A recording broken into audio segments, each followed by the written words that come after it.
ನೋಡಿ, ಈಗ ನಾವು ಅಬೆ ರೊಟ್ಟಿ ಮಾಡ್ತಾಯಿದ್ದೀವಿ.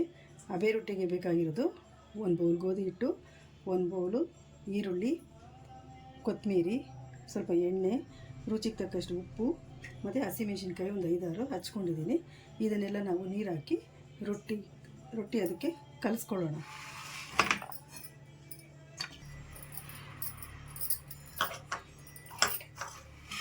ಈಗ ಗೋಧಿ ಹಿಟ್ಟು ಹಾಕಿದ್ದೀನಿ, ಈರುಳ್ಳಿ 1 ಬೌಲು,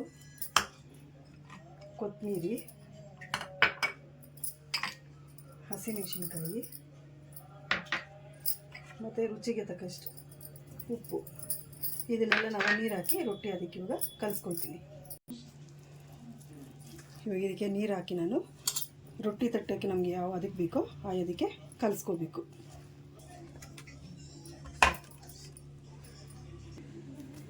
ನೋಡಿ, ರೊಟ್ಟಿನ ಇವಾಗ ನಾನು ಅದಕ್ಕೆ ರೊಟ್ಟಿನ ತಟ್ಟೋ ಅದಕ್ಕೆ ನಾನು ಈ ಥರ ಕಲಿಸ್ಕೊಂಡಿದ್ದೀನಿ.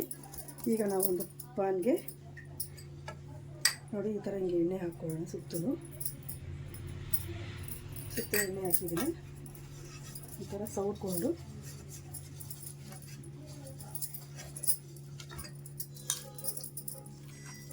ನೋಡಿ ಈ ಥರ ಉಂಡೆ ಮಾಡ್ಕೋಬೇಕು. ಉಂಡೆ ಮಾಡ್ಕೊಂಡಿಲ್ಲಿ ನಾವು ತಟ್ಕೋಬೇಕು. ಮಧ್ಯದಲ್ಲಿ ಸ್ವಲ್ಪ ದಪ್ಪ ಇರಲಿ, ಸುತ್ತಲೂ ನಾವು ತೆಳುವಾಗಿ ಇಟ್ಕೋಬೋದು. ಇದನ್ನು ಈ ಥರ ಎಲ್ಲ ಸುತ್ತು ತಟ್ಟಿದ್ದಾದಮೇಲೆ ಒಂದು ತಟ್ಟೆ ಮುಚ್ಚಿ ಅಬೆಯಲ್ಲಿ ಒಂದೇ ಸೈಡ್ ಸಣ್ಣ ಉರಿಲಿ ಬೇಯಿಸ್ಕೋಬೇಕು. ಇದು ಬೆಂದ ಮೇಲೆ ನಾವು ಇದಕ್ಕೆ ಜೊತೆ ನಮಗೇನು ಬೇಕಾಗಿಲ್ಲ, ನಾವು ಹಾಗೆ ತಿನ್ಬೋದು.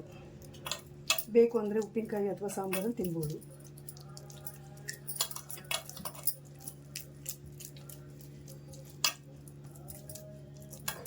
ನೋಡಿ, ರೊಟ್ಟಿ ತಟ್ಟಿದಾಯಿತು.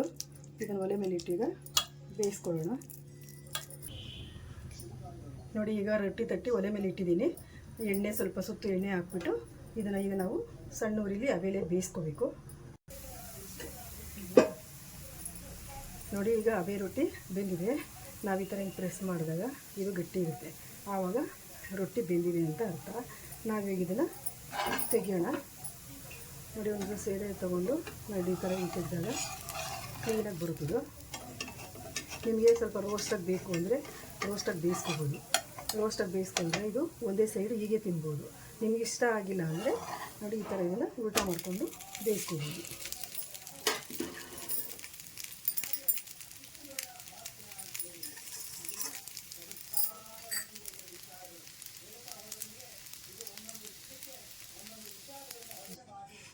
ನೋಡಿ, ಈಗ ಬಿಸಿ ಬಿಸಿ ಅಬೆ ರೊಟ್ಟಿ ರೆಡಿಯಾಗಿದೆ. ನೀವು ಇದನ್ನು ಹೀಗೆ ತಿನ್ಬೋದು, ಉಪ್ಪಿನಕಾಯಿ ಜೊತೆ ತಿನ್ಬೋದು, ಸಾಂಬಾರು ಜೊತೆ ತಿನ್ಬೋದು. ಇದು ಬಿಸಿ ಇರೋವಾಗಲೇ ತಿನ್ನಿ, ತುಂಬ ರುಚಿಯಾಗಿರುತ್ತೆ. ಮಾಡಿಕೊಂಡು ತಿಂದು ನೋಡಿ. ನಿಮಗೆ ಇಷ್ಟ ಆದರೆ ಲೈಕ್ ಮಾಡಿ, ಶೇರ್ ಮಾಡಿ, ಸಬ್ಸ್ಕ್ರೈಬ್ ಮಾಡಿ.